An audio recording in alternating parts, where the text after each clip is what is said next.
పేదరికం లేని సమాజమే కూటమి ప్రభుత్వ లక్ష్యమన్నారు సీఎం చంద్రబాబు. అమరావతిలో P4 విధానాన్ని ప్రారంభించిన ఆయన public private peoples partnership model ఆవశ్యకతను వివరించారు. విజన్ ఉన్న నాయకుడుంటే ఏదైనా సాధ్యమేని అన్నారు deputy CM Pawan. Chandrababu vision ఎంతో గొప్పది అంటూ కొనియాడారు మేఘా కృష్ణారెడ్డి. ఉన్నత స్థానంలో ఉన్న 10% మంది 20% నిరుపేదలను ఆదుకుని పైకి తీసుకొచ్చేలా రూపకల్పన చేసిన P4 కార్యక్రమాన్ని ప్రారంభించారు సీఎం చంద్రబాబు. ఆంధ్ర రాష్ట్రానికి P4 అవసరం ఎంతో ఉందన్నారు. పేదరికం లేని సమాజమే ధ్యేయంగా ప్రతి క్షణం కష్టపడుతున్నామన్నారు చంద్రబాబు. P4 మోడల్ ప్రపంచానికే ఆదర్శం కాబోతోందని తెలిపారు.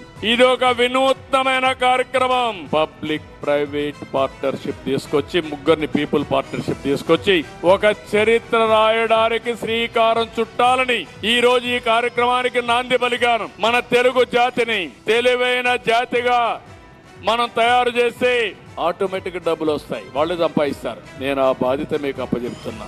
ఈ ప్రభుత్వం ఒక మెంటర్ గా ఉంటాం, ఫెసిలిటేటర్ గా ఉంటాం. P4 ఓపెనింగ్ కార్యక్రమంలో పాల్గొన్న deputy CM Pawan Kalyan vision ఉన్న నాయకుడుంటే ఏదైనా సాధ్యమన్నారు. రాష్ట్రం గాడిలో పడాలంటే చంద్రబాబు విజన్ అనుసరిస్తే చాలన్నారు. వ్యక్తులు చేసేది, వ్యాపార సంస్థలు చేసేది ఎంతైనా సరిపోదు ఇన్ని కోట్ల మంది ప్రజలకి. అందుకని ప్రభుత్వం పూనుకుంటే, ఒక విజనరీ లీడర్ పూనుకుంటే ఎంత అద్భుతంగా ఉంటుందనేది ఈ రోజున ఈ పథకం, ఈ P4 కార్యక్రమం చూస్తుంటే జీరో పవర్టీ కోసం ఇది ఎంత అద్భుతంగా ఉంటుంది భవిష్యత్తులో. కార్యక్రమానికి హాజరైన మేఘా కృష్ణారెడ్డి సీఎం విజన్ ఎంతో గొప్పదన్నారు. P4 ఓ గేమ్ చేంజర్ అవుతుందన్నారు. గుడ్లవల్లేరును సీఎం దత్తత తీసుకోవాలని సూచించడంతో సర్వే చేస్తున్నట్లు వెల్లడించారు. ముఖ్యమంత్రి గారు, ఉప ముఖ్యమంత్రి గారు పెట్టిన ఈ P4 కాన్సెప్ట్ ద్వారా చాలా చేయగలుగుతాం, ప్రజలకి చాలా చేరువయ్యి చాలా చేయగలుగుతాం అనే నమ్మకం వచ్చింది. ఇందులో గవర్నమెంట్లు చేసే దానికన్నా మేము మీరు కలిపి చేస్తే చాలా చేయగలుగుతాం.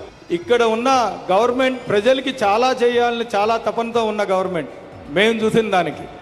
దీని కనుక మీరు ప్రాపర్గా ఉపయోగించుకుంటే బెటర్ లైఫ్ చాలా ఈజీగా అచీవ్ కావచ్చు. మొత్తంగా అట్టడుగు ప్రజలకు సంపన్న కుటుంబాల తోడ్పాటే లక్ష్యంగా ప్రారంభమైన ఈ P4 కార్యక్రమం మున్ముందు ఎన్నో అద్భుతాలు చేయబోతోందంటోంది కూటమి ప్రభుత్వం.